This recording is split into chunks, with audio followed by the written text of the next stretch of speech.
Sonewani conservation reserve forest में मादा बाघ की मौत का मामला लगातार सुर्खियों में बना हुआ है। अब इस मामले की आज भोपाल तक पहुंच चुकी है। बालाघाट विधायक अनुभा मुज्जारे की शिकायत के बाद वन्यजीव प्रधान मुख्य वन संरक्षक ने डीएफओ अधर गुप्ता को नोटिस जारी किया है।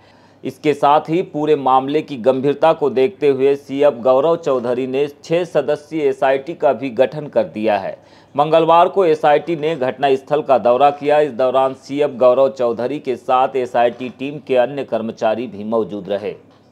आपको बता दें कि इस पूरे प्रकरण की जानकारी वन विभाग को 2 अगस्त के दिन व्हाट्सएप पर वायरल एक फोटो से हुई थी। इसके बाद आनन फानन में विभाग ने डिप्टी रेंजर और वन रक्षक को निलंबित करते हुए पूछताछ के लिए करीब आधा दर्जन वन सुरक्षा श्रमिकों को हिरासत में लिया।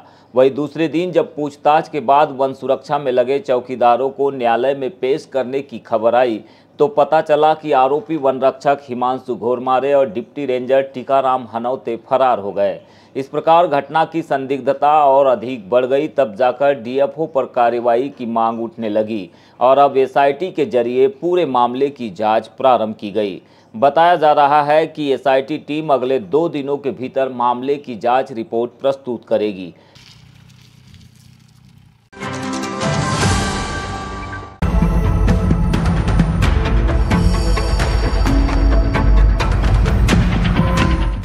ये जो सीसीटीवी फुटेज में आपने अभी तक वीडियो देखा है, ये भोजराम कुथे के यहाँ का है।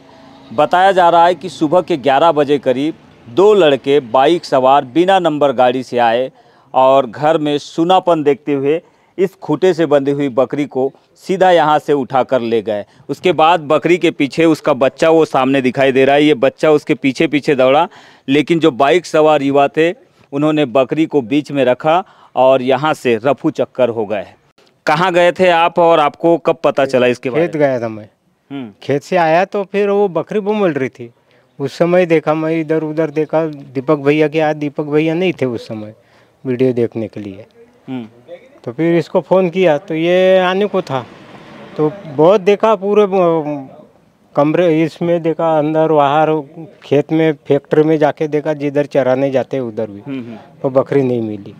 तो मैंने सोचा कि नहीं, बकरी फुटे को दावा भी नहीं है। अच्छा। तो मैंने बोले बकरी किसी न किसी ले गए होंगे। दावे के साथ ले गए है ना? दावे के साथ ही ले गए। दावा रहता ना जी यहाँ पे। तो पहली बार ऐसी घटना हुई आपके यहाँ पर? अच्छा। ये पहली बार है। उसके 5 साल के पहले तो 2 ले गए थे आपके यहाँ से। हाँ। अच्छा।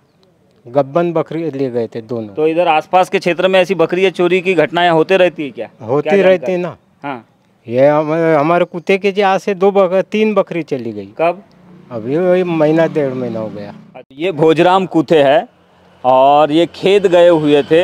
जब खेत से आए तो देखा कि जो खूटे में बकरी बंधी हुई थी वो गायब थी। आसपास उन्होंने खूब ढूंढा पहले तो, लेकिन जब नहीं दिखाई दी तो बाजू वाले घर में उन्होंने सीसीटीवी फुटेज खंगाले, जहां 2 लड़के बाइक सवार बिना नंबर की गाड़ी से बकरी को ले जाते हुए देखे गए।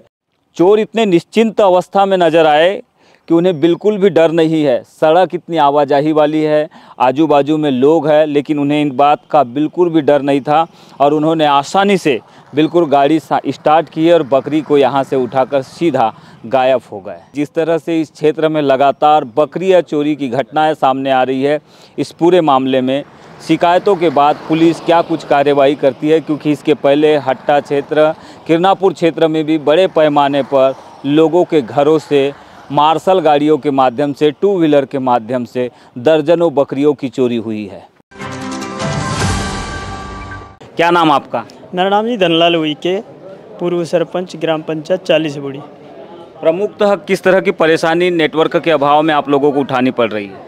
नेटवर्क के अभाव में सर, बच्चों की पढ़ाई, दूसरी बात कहना चाहिए जो ऑनलाइन से जितने जो कार्य होते हैं, आधार कार्ड अपडेट करना, ये वो दुनियादारी जितने जो कार्य होते हैं बिल्कुल नहीं, अभी तो बात भी नहीं हो पाती। ऐसे घटना हो गए हमारे क्षेत्र में ये नेटवर्क के अभाव से कि 2-3 सर्प काटने वालों की घटना हो गई। ये कोड़का में हो गई, अभी 15 हो गई सर्पदंश। जी सर्पदंश से मौत होगी। अभी 8-10 दिन पहले कावेली कसाई टोला करके ग्राम है, वहाँ पर हो गए। ये नेटवर्क के अभाव से बात भी नहीं हो पा रही है। जबकि 4 टावर लगे हुए हैं BSNL के, ये कभी टावर काम नहीं कर रहा है। कितने गांव लगभग प्रभावित हैं? हमारे क्षेत्र में जो 18-19 गांव हैं, आने पूरे गांव प्रभावित हैं, कोई भी कार्य नहीं होता। और कौन कौन सी समस्याएं उठानी पड़ती है? देखिए, जो ऑनलाइन के जो काम है तो वो तो लगभग टोटल ही दिक्कतें आ रही है, और इससे ना हम लोगों को बहुत समस्याएं होती है। जैसे कि अभी मामा ने बोले कि पंचायत के जितने भी काम होते हैं, आजकल हर काम कहीं ना कहीं ऑनलाइन होते हैं, तो ये सारे काम में बहुत सारी दिक्कतें आ रही है। और विशेष परिस्थिति में किसी को कहीं संपर्क करना है तो वो फिर हमको 10-12 किलोमीटर दूर जाना पड़ता है, जैसे 108 को फ़ोन लगाना है और अन्य बहुत सारी समस्याएं, तो बहुत ज़्यादा समस्या है उस क्षेत्र में। तो विशेषकर तो कई बार इस बात को लेकर आप लोगों ने कलेक्ट्रेट में शिकायत की, आवेदन दिए, आज क्या कहा गया है प्रशासन की ओर से?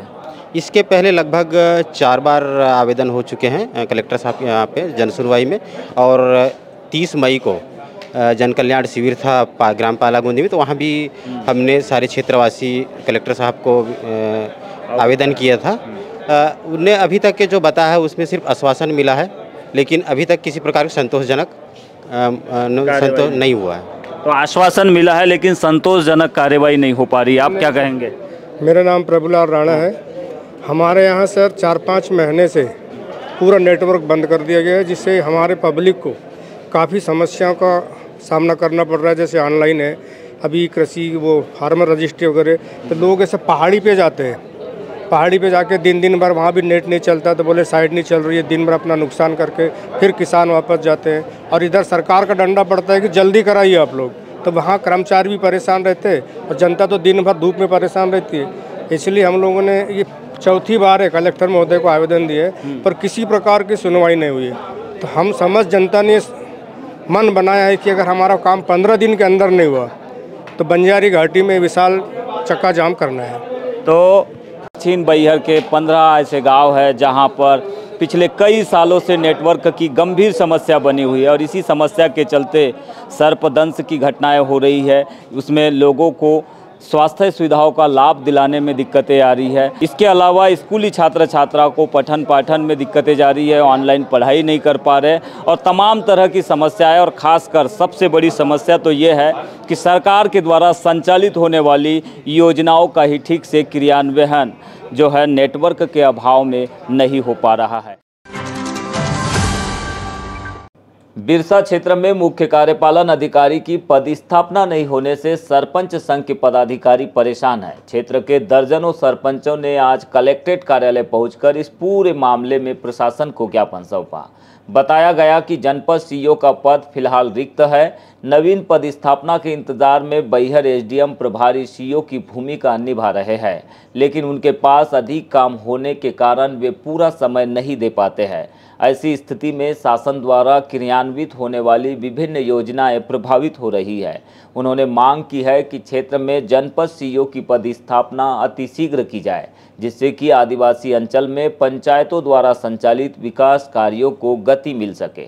वहाँ पे अभी तक के कम से कम 3 साल में 6 से 7 सीईओ ट्रांसफ़र हो चुके हैं और यहाँ से जा चुके हैं। लगभग कोई 1 साल 6 माह रहता है, जिससे वो बहुत सारे कार्यों मनरेगा कार्य हैं जिससे प्रभावित होते हैं। और आए दिन जो है हमारे एसडीएम को चार्ज हो जाता है, IAS अधिकारी होते हैं, तो IAS अधिकारी से हमारा जो तो हमारे सरपंच साथी बात नहीं कर पाते। ऐसे कई सारे कामों में दिक्कत का सामना करना पड़ता है, जिस कारण से हमको मनरेगा से लेकर के बहुत सारे कार्यों में बाधाएं हो रही है, जिसके कारण अभी हमको बैहर एसडीएम साहब को अर्पित गुप्ता जी को दिया गया है प्रभार, लेकिन इस हफ्ते भी मुश्किल से 1 आध दिन समय दे पाते हैं, क्योंकि उनका राजस्व विभाग का भी काम होता है, जिस कारण से समय नहीं दे पाते, जिससे हम सभी सरपंच साथी बहुत परेशान होते हैं। आप लोग क्या चाहते हैं? हम लोग ये चाहते हैं कि हमारे यहाँ पर जो अस्थायी सीईओ भी हमको अगर मिल जाता है, जैसे हमारे पास अभी जनपद पंचायत परसवाड़ा में जो सीईओ हैं वो अगर हमको मिल जाता और अच्छा होगा। हमारे सरपंच साथी सभी लोग चाहते हैं कि वही सीईओ होना चाहिए। क्यों जी? कि सबसे ज़्यादा ज़रूरत हमको सीईओ की है। हम ट्राइबल एरिया के सरपंच हैं और बिगर सीईओ के हम काम नहीं कर पाते। हमारे यहाँ एसडीएम साहब को चार्ज दिया गया है वहाँ पर बिरसा जनपद में, लेकिन वो बड़े अधिकारी हैं, उनको भी टाइम समय पर मिलता है, कभी नहीं मिल पाता।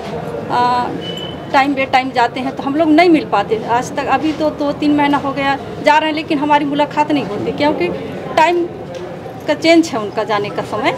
तो हम चाहते हैं, प्रशासन से हमारी मांग है कि हमको सीओ चाहिए जनपद के लिए। जहाँ मुखिया नहीं है वहाँ तो सुना लगेगा ही, हमको काम करने का मन नहीं लगता। सचिवों को क्या है, वो अधिकारी हैं तो सचिवों से काम करा लेते हैं फ़ोन के माध्यम से। अब वो लोग दौड़ते भटकते रहते हैं, जहाँ सीओ रहता तो हम भी बात कर लेते, मिल लेते। हमारी ऐसी बहुत सी समस्या आती है पंचायतों में, बिगैर सीओ के हम लोग काम नहीं कर पाते। इसलिए प्रशासन से हमारी मांग है कि हमको जल्द से जल्द सीओ भिजाने की कष्ट करे बिरसा जनपद में।